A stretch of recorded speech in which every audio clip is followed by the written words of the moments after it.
Hello दोस्तों, मैं संदीप आप सबका अपने YouTube चैनल ज्ञान आरबीएल में स्वागत करता हूं। आपको पता है कि इस समय हिंदी साहित्य के इतिहास को हम संपूर्ण कराने की कोशिश कर रहे हैं दोस्तों। तो हिंदी साहित्य के इतिहास के हम पहले 3 वीडियो देख चुके हैं, यानी अगर आप नहीं देखा तो उन्हें जरूर देखिएगा। उसका हमने एक अलग से प्लेलिस्ट भी बना दिया है, संपूर्ण हिंदी साहित्य का इतिहास के नाम से। इसी चैनल पर आप जाकर के देख सकते हैं। और एक चीज़ हम और बता दें आपसे, अभी तक आप लोगों ने हमारा दूसरा चैनल सब्सक्राइब नहीं किया, जिस पर हम संपूर्ण हिंदी की व्याकरण क्लास चला रहे हैं दोस्तों, जिस पर हम वर्णमाला, ठीक है, शब्द, वाक्य, संज्ञा, सर्वनाम, विशेषण, क्रिया विशेषण, संधि, समास सब कुछ देखने वाले हैं। तो उसे सब्सक्राइब कर लीजिएगा। और उस पर अभी 4 क्लासें ऑलरेडी चल चुकी हैं दोस्तों, तो उन्हें अगर आप नहीं देखा देखे जाके एक बार सब्सक्राइब कर लीजिए दोनों चैनल को हमारे, ठीक। और दोनों चैनल पर हम आपको वीडियो देते रहेंगे। इस पर हम हिंदी साहित्य का इतिहास कंप्लीट कराने वाला, और दूसरे चैनल पर हम पूरा का पूरा संपूर्ण हिंदी ग्रामर देखने वाले, ठीक। तो जाइए उसे भी सब्सक्राइब करिएगा, ठीक है। और हमें कमेंट जरूर बताइएगा वहां पर कि हम ज्ञान आरबीएल चैनल से आए हुए हैं दोस्तों। चलिए शुरू करते हैं। आज हम हिंदी साहित्य के इतिहास का चौथा पार्ट। देखिए, हमने अभी तक काल विभाजन देखा, ठीक है, काल विभाजन देख लिया। काल विभाजन तक हमने देख लिया था कि किस विद्वान द्वारा क्या काल का विभाजन किया गया है और क्या डेट दी गई है, ठीक है। तो आज हम इसके जो 4 पार्ट में विभाजित किए गए हैं आचार्य रामचंद्र शुक्ल द्वारा दोस्तों, उसके हिसाब से हम देखने वाले हैं। पहला कौन सा है? आदिकाल। तो आदिकाल के बारे में आज हम पढ़ने वाले हैं। देखिए, आदिकाल के बारे में पढ़ने से पहले हम देखते हैं इसका नामकरण। जैसे कोई भी चीज होता है दोस्तों, सबसे पहले उसके नाम के बारे में सोचा था। जब बच्चा जन्म लेता है दोस्तों, तो उसके सबसे पहले क्या होता है? उसका नामकरण के बारे में सोचा था। तो हम सबसे पहले इसकी शुरुआत आदिकाल में क्या करेंगे कि किसने क्या नामकरण दिया। और यही से क्वेश्चन आपके यूपी टेट, सुपर टेट में कई बार पूछे गए दोस्तों। हर एक एग्जाम में कई बार क्वेश्चन पूछे गए, हम आपको दिखा भी देंगे, ठीक है, बाद में जब इसका हम टेस्ट लेंगे, ठीक है। तो ये चीजें आप अपने दिमाग में मत लाइएगा कि सर जी ये सब चीजें फालतू पढ़ा रहे हो, तो ऐसा कुछ नहीं है। एक एक चीज आपके लिए इंपॉर्टेंट है भैया। कोई भी चीज इंपॉर्टेंट हो ना हो, आपको जानकारी बिल्कुल अच्छे से देने वाले हैं, ठीक है, कि आपको दोबारा पढ़ने की आवश्यकता नहीं पड़ेगी अगर आपको विश्वास है, ठीक है। तो चलिए सबसे पहले हम देखते हैं आदिकाल का नामकरण। तो किस वैज्ञानिक द्वारा या किस इतिहासकार द्वारा या किस लेखक, किस कवि द्वारा कौन सा नामकरण आदिकाल को दिया गया है, ठीक है। तो चलिए हम शुरू करते हैं। आपको पता होगा जॉर्ज ग्रियर्सन ने सबसे पहले इनके कालों का विभाजन किया था 11 कालों में, ठीक है, 11 भागों में बांटा था। वो हमने पढ़ लिए हैं पहले वीडियो में, तो इन्हीं से हम शुरुआत करते हैं। तो देखिए, जॉर्ज ग्रियर्सन ने आदिकाल को क्या नाम दिया? चारण काल। और कई बार पूछे गए ये क्वेश्चन है, ठीक है। जॉर्ज ग्रियर्सन ने आदिकाल को क्या नाम दिया है? चारण काल दिया है।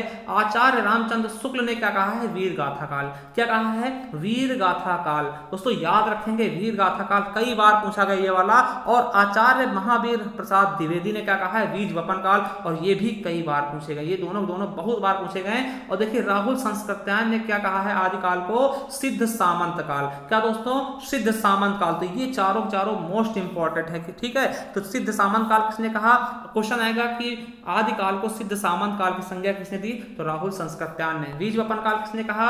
तो आचार्य महावीर प्रसाद द्विवेदी ने। आचार्य रामचंद्र शुक्ल ने क्या कहा? तो वीर गाथा काल। जॉर्ज ग्रियर्सन ने क्या कहा है? तो चारण काल, ठीक है। अब देखिए, मिश्र बंधु ने क्या कहा है? हमने मिश्र बंधु के नाम भी बताए हैं अगले वाले वीडियो में। तो उन्होंने क्या कहा है? प्रारंभिक काल कहा। किसको दोस्तों?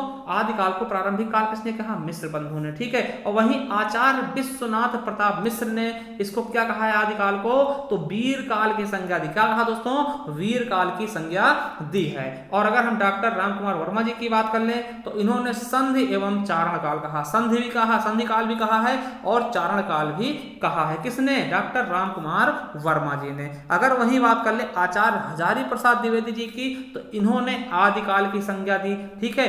आदिकाल ही इन्होंने कहा था। किसने? हजारी प्रसाद द्विवेदी ने आदिकाल कहा। और सुमन राजे की बात कर ले दोस्तों, तो इन्होंने आधार काल नाम दिया। क्या दोस्तों? आधार काल नाम दिया। किसने? सुमन राजे ने। वही 10वें नंबर पे क्या है? चंद्रधर शर्मा गुलेरी जी ने क्या नाम दिया है आदिकाल को दोस्तों? तो अपभ्रंश काल कहा है, एवं पुरानी हिंदी काल। इन्होंने भी 2 नाम दिए हैं, अपभ्रंश काल भी कह दिया उसको, और पुरानी हिंदी काल भी कहा। किसने कहा? चंद्रधर शर्मा गुलेरी। याद आया ना चंद्रधर शर्मा गुलेरी? उसने कहा था, इनकी जो दोस्तों उपन्यास था, ये क्या था? फ्लैश बैक पे आधारित था। क्या? फ्लैश बैक पर आधारित था, ठीक है। तो याद रखेंगे चंद्रधर शर्मा गुलेरी ने, ठीक है। क्या कहा इस काल को? अपभ्रंश काल कहा और पुरानी हिंदी काल कहा, ठीक है। वहीं राम खिलावन पांडे और हरिश्चंद्र वर्मा ने क्या कह दिया? आदिकाल को संक्रमण काल कहा। क्या? संक्रमण काल नाम दे दिया। दोस्तों क्वेश्चन पूछे हैं कि संक्रमण काल किसने कहा, तो इन दोनों का नाम याद रखना, ठीक है। वहीं डॉक्टर गणपत चंद्र गुप्त की बात करते हैं तो इन्होंने प्रारंभिक काल और शून्य काल कहा। क्या? प्रारंभिक काल भी कहा और शून्य काल भी कहा। और रमाशंकर गुप्त शुक्ल रसाल, देखिए रसाल इनका निकनेम है, ठीक। रसाल भी कहा था आम का पर्यायवाची होता, तो रमाशंकर शुक्ल रसाल ने क्या कहा?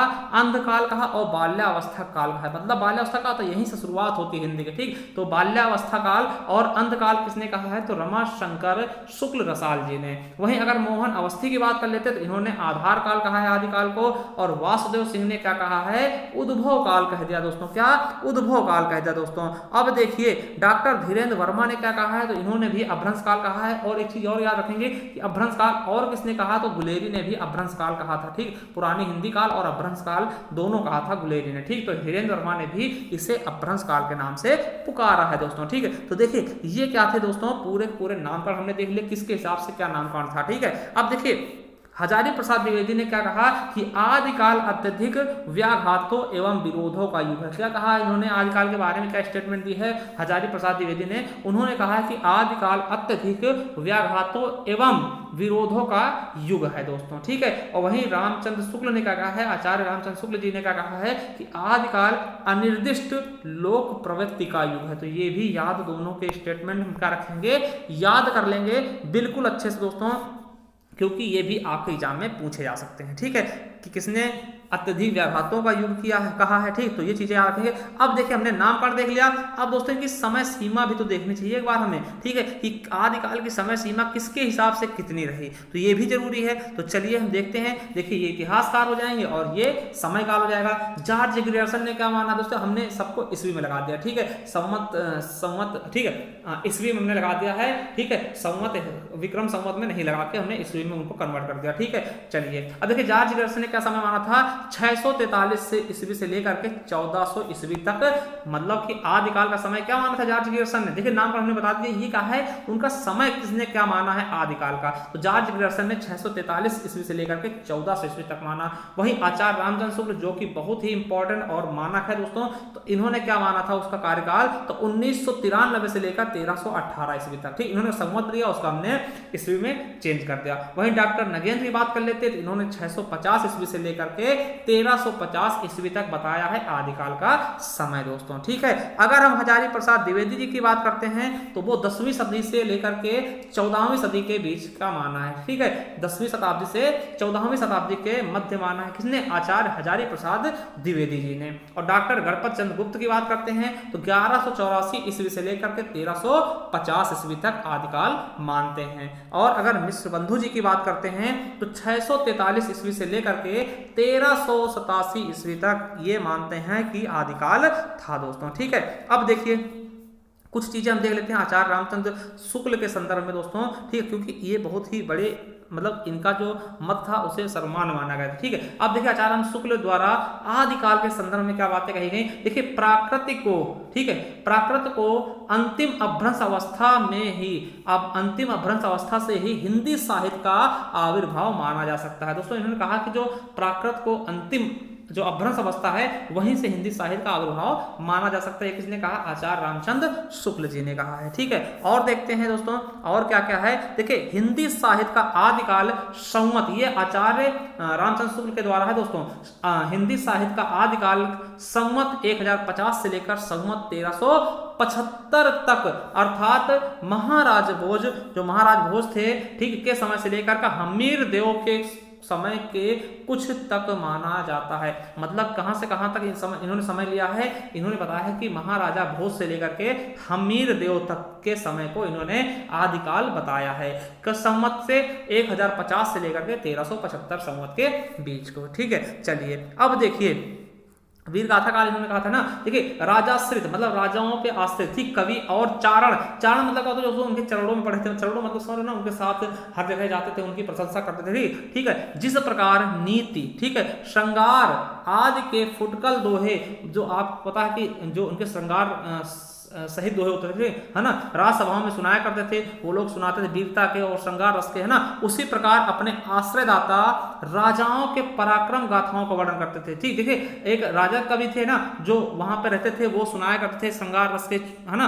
और वहीं पे जो आश्रयदाता वाले राजा थे दोस्तों, ठीक, आश्रयदाता राजाओं के जो पराक्रम गाथाओं का वर्णन करते थे, मतलब उनकी वीरता के उल्लेख करते थे। यही परंपरा रासों के नाम से पाई जाती है। ये इसी परंपरा को क्या बोलते हैं, रासों के नाम से पाई जाती है, जिसके लक्ष्य करके इस काल को हमने वीर गाथा काल कहा दोस्तों। ठीक है, तो वीर गाथा काल कहा है। और देखिए इन्होंने क्या कहा, अभ्रंश नाम सबसे पहले वल्लभी के राजा धारसेन द्वितीय, याद रखने के ये क्वेश्चन आपके लिए इंपॉर्टेंट है, पूछ सकते हैं। अभ्रंश नाम सबसे पहले कहां मिला, तो वल्लभी के राजा धारसेन द्वितीय के शिलालेख में मिलता है,